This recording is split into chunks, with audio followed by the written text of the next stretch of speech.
So the consequences of the Battle of Little Bighorn. Now, the number one main thing to know about the Battle of Little Bighorn is that although it was a victory for the Native Americans, it ended up being more like a defeat. Well, maybe it was certainly a bad thing that they did win. So what I've called it on the sheet is a Pyrrhic victory.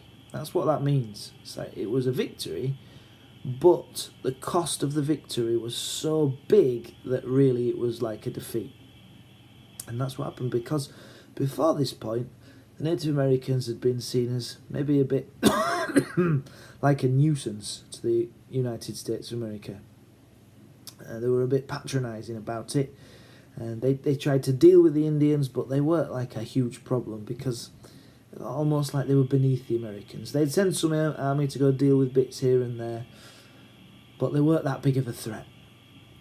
But after they managed to kill one of the most celebrated, famous generals from the American Civil War, General Custer, that was amazing. That was unbelievable to the Americans. They're reading it in the newspapers going, the Indians killed Custer, right, it's on.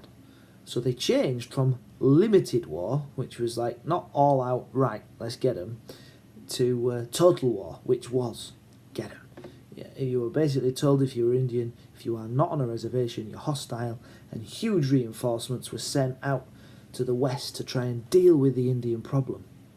They didn't just try to kill the Indians though, because if you look on the left-hand side of your sheet, they had a very clever and perhaps easier way of forcing the Indians onto the reservations, and that was by making them very hungry, by slaughtering as many buffalo as they could. You know how important the buffalo were to native life, and if they slaughter the buffalo, I mean, there were tiny, only 1,000 left by 1890.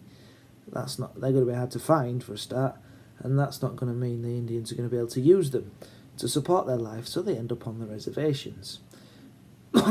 Once on the reservations, the American government can mess with them further. I'll start with religion and education. Religion's easy, they just banned religious festivals. So they tried to take away the Indian culture and the power of people like the medicine man and the chiefs and all that sort of thing. Education, well, it's more sinister.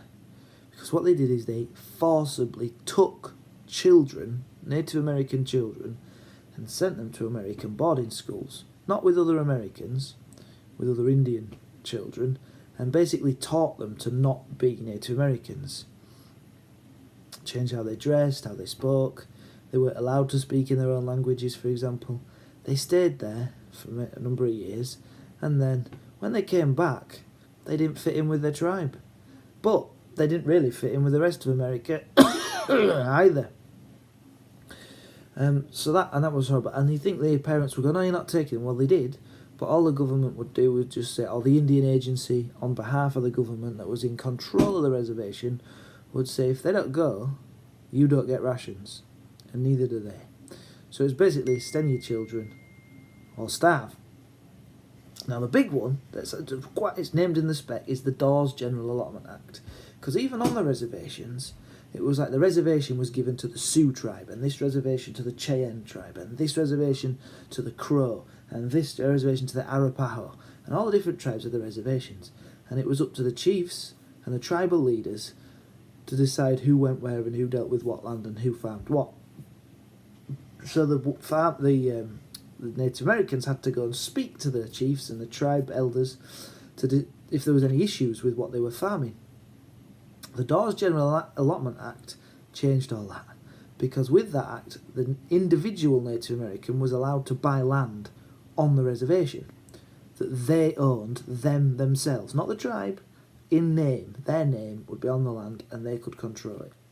So this meant they no longer had to go and speak to the chiefs about any issues, or even ask the chiefs for any land.